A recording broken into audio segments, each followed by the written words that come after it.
Hello there folks, it's Erik from Belgrade Beat. I'd like to talk a bit about the problem with Belgrade drivers, or the problems that face driving in the city, especially why there are so many accidents in the city, because by far Belgrade is the place where I've lived which has the most accidents, for sure.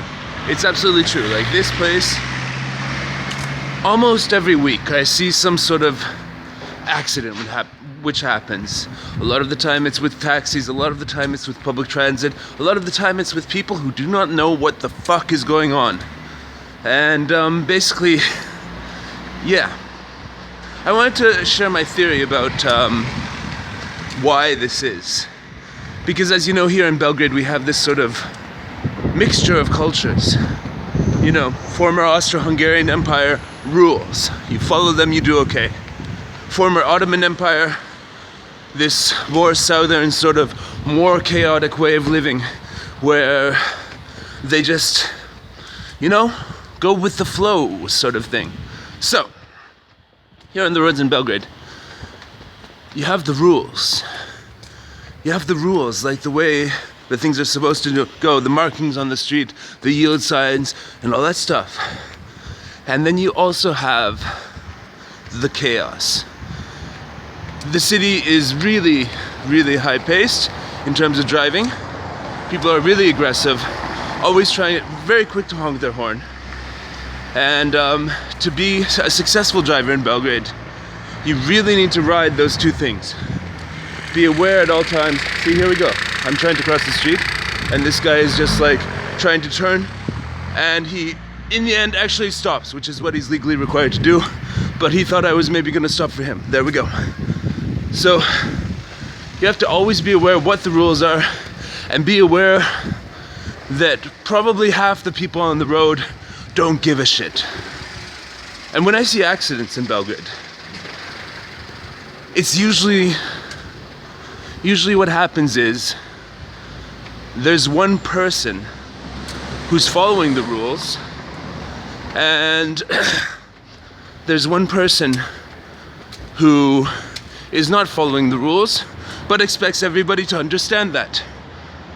There's one person, the second person not following the rules is more dominant, more aggressive, and they expect the other person to yield it.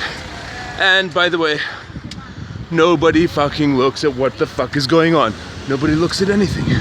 Nobody makes any sort of effort to sort of go and see what's around the corner. What are the signs? Who's supposed to yield? And so you have one person who's following the rules, they follow that. And you have one person who's not following the rules, and they fucking, well, surprise, smash into each other. Nobody's looking. And so the person following the rules, you broke the rules, no. And the person who is going with the flow said, what, you didn't see me? I was right here, you didn't fucking look? And guess what, they're both wrong. So follow the rules, break them a little bit when you know that the other person fucking sees you, and all that stuff. Anyways, it doesn't really help that most people who come from outside of Serbia, or outside of Belgrade in Serbia, from places like Požarevac or whatever the hell these places are called, they don't know how to drive in the city. They do not know how to drive on these hills. Like I've just spent the last 5 minutes walking up these hills. So if you see, like in Dorčol, a car that's going incredibly slowly, doesn't seem to know what the fuck is going on, look at the license plates. Is it Zrenjanin? Is it Novi Sad? Novi Sad may be a bit better, bigger city, but is it, you know, like Subotica?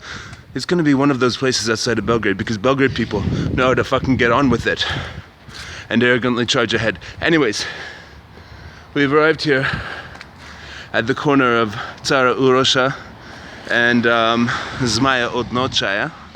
And basically, I think this is where the most of the accidents happen. A friend who lives right by here, she likes to take photos every time it does. Because basically, people start charging up the hill, to the top of the hill, really fast.